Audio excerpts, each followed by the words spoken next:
It was a crisp Monday morning in downtown Chicago. The gleaming headquarters of Regent Developments was buzzing with anticipation.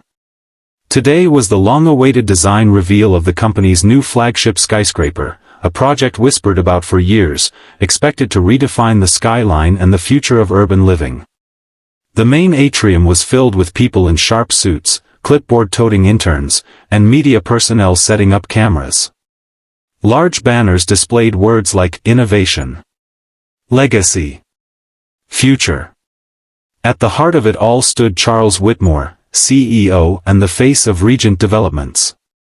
Known for his sharp business acumen and relentless demand for perfection, Whitmore had a reputation that made even seasoned architects sweat. As the lights dimmed and the 3D holographic projection of the new building filled the air, there was a collective breath of awe.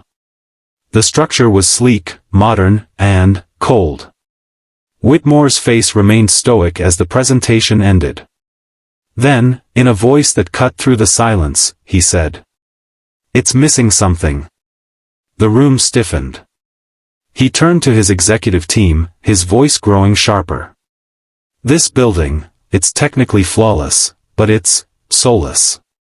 I asked for a design that feels alive, that connects with people.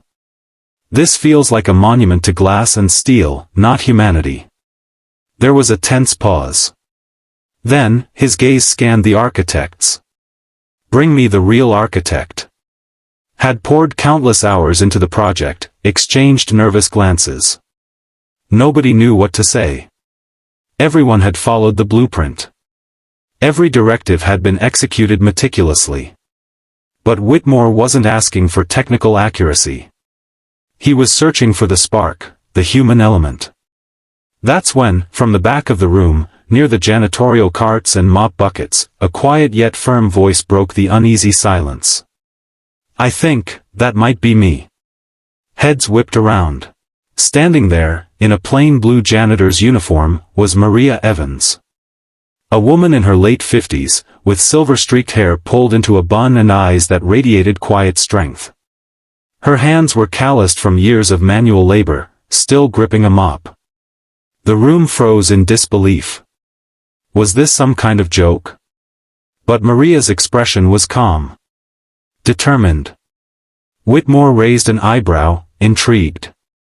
"You're telling me you designed this building?" Maria took a step forward. "No, sir. I'm saying, I made it better." The atmosphere was a mix of shock and curiosity. Maria's voice didn't waver as she spoke. "I clean these halls every night. I see things others miss.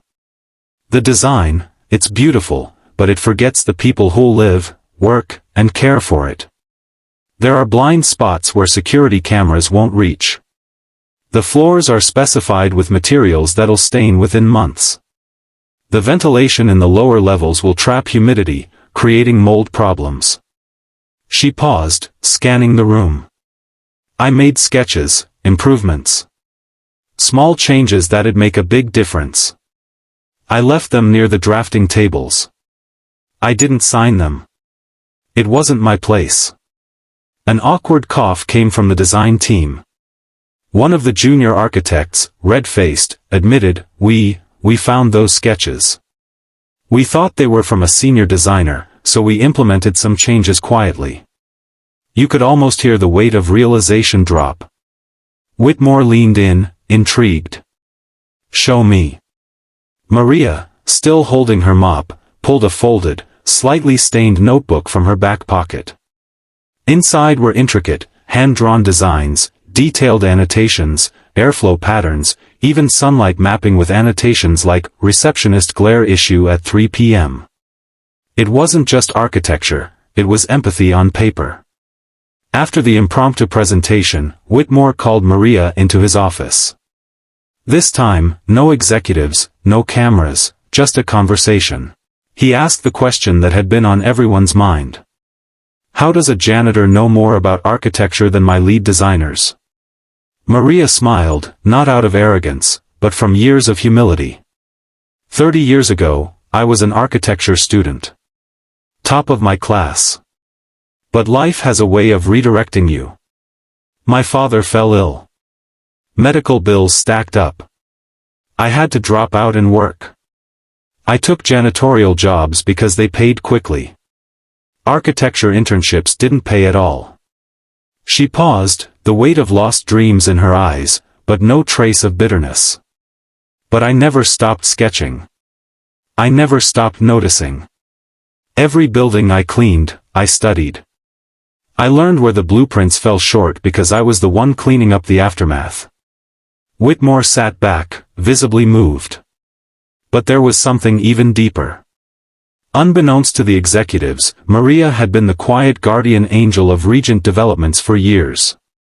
She was the one who left encouraging notes for interns overwhelmed by corporate culture. The one who fixed jammed printers at dawn. The one who made sure the security staff had fresh coffee during cold winter nights. She wasn't just cleaning the building. She was nurturing its soul. And now, that soul was speaking back. The junior architects had known about Maria's unofficial, night sketches, for years. They respected her insights. But corporate hierarchy silenced them from giving her credit. Until today. The following morning, the entire executive board was summoned for an emergency meeting. Whitmore stood at the head of the table, holding Maria's notebook. Ladies and gentlemen, we've been designing for investors, not for people. Maria Evans, a janitor, reminded us what architecture is really about, serving humanity. From today, Maria will join this project as our senior human-centric design consultant. The room exploded in murmurs. Some applauded. Some scoffed. One executive challenged, "She doesn't have a degree. We can't set this precedent." Whitmore's response was sharp and final. Innovation doesn't always come with a degree. It comes with vision. If we ignore that, we've already failed. Months passed. Under Maria's guidance, subtle yet profound changes were made to the skyscraper's design. Utility closets were repositioned for ergonomic access. Public areas were reimagined with community events in mind. The ventilation system was redesigned for sustainable airflow. Even the janitor's break room was upgraded from a broom closet to a comfortable lounge. When the building was finally completed, it wasn't just a skyscraper. It was alive, a space where everyone, from CEOs to cleaning staff, felt seen and valued. The media raved. Not about the glass panels or the eco-certifications, but about the heart behind the design. At the grand opening, Whitmore stood before the crowd and introduced Maria. This building doesn't just stand on concrete and steel. It stands on empathy, vision, and the courage of someone who was never meant to have a voice in rooms like this. Maria Evans has taught us all that titles don't define talent. Kindness does. Maria took the microphone, visibly emotional. But her message was simple. I didn't set out to be noticed. I just wanted things to work better for everyone. Kindness is not a strategy, it's a choice. Every day. Maria's story went viral. She was invited to speak at architecture schools, urban development panels, and even TED Talks. But she remained the same, humble, grounded. She continued working, not out of necessity, but passion. Her journey became a global reminder that greatness often wears invisible uniforms, that there are architects of humanity in every janitor, cashier, and overlooked worker. In a world that glorifies titles and overlooks quiet contributions, Maria Evans became a beacon of what happens when compassion meets courage. Because sometimes, the real architect isn't the one drawing the blueprints, it's the one mopping the floors, who dares to dream of something better for everyone.